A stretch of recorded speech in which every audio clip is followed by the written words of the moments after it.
And we are connecting you to Congress this morning. Representative Matt Gaetz joins us from the U.S. Capitol. Good morning, Congressman. How are you? Good morning. Great to be on. And Congressman, are you concerned about the leaks that were discussed this morning and what they would reveal if this information is true? Yes, I think we should all be concerned about leaks or mishandling of classified information.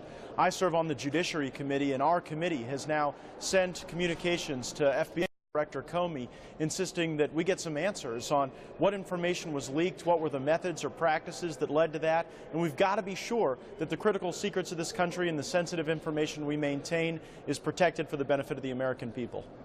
Obviously, lots of activity at the Capitol at this point. House Republican leaders, of course, releasing their plan on the repeal and replacement of the Affordable Care Act. And it has already met with some criticism, even by fellow Republicans in Congress and conservative groups. Do you support the plan as it stands right now? If not, are there changes? And if so, what would you like to see?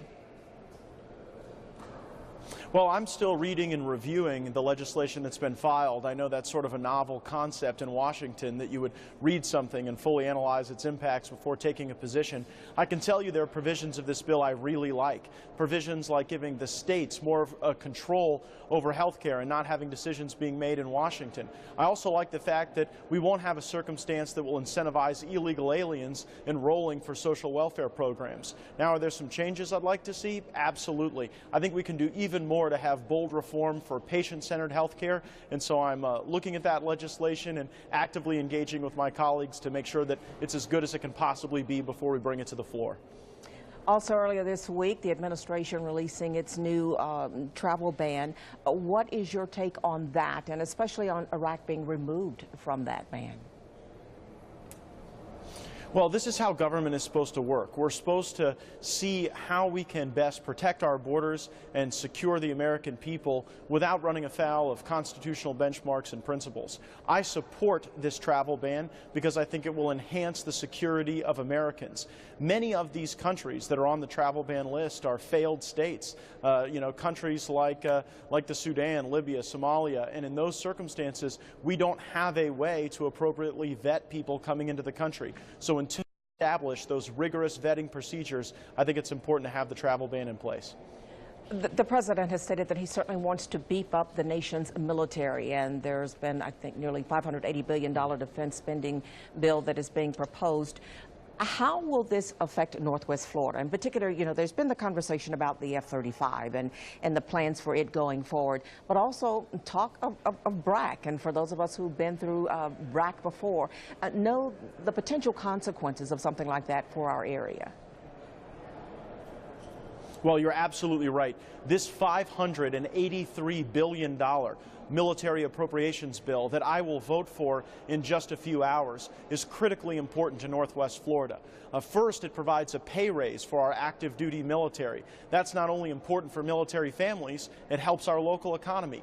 Also in this bill, we've got the funding for 74 new F-35 aircraft. And within our viewership area, we have hundreds of Northwest Floridians who are manufacturing and machining component parts for the F-35 aircraft. So to have stability within that program, to know that the F-35 is going to be around, that is so important for Northwest Florida jobs. It's also important for the survivability of our pilots and the capability of our military.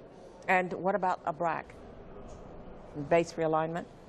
Well, my assessment is that a BRAC will happen during Donald Trump's presidency. And so rather than wringing our hands about BRAC, we've got to get ready and get prepared. The Gulf testing range is one of the great military assets in the world. And so by making improvements to the Gulf testing range, we can BRAC-proof elements of that mission. We also have exciting opportunities at Corey Station in Escambia County. If we look at the nature of warfare, it's changing to have more and more focus on cyber. And we've got some of the world's greatest cyber warriors right in Northwest Florida working on critically important mission. So if we can highlight the of Corey Station, if we can bring more of the cyber mission to Northwest Florida, not only does that help protect the country, but it actually can create amazing tech spin-off opportunities for small business and to really create a tech center in Northwest Florida.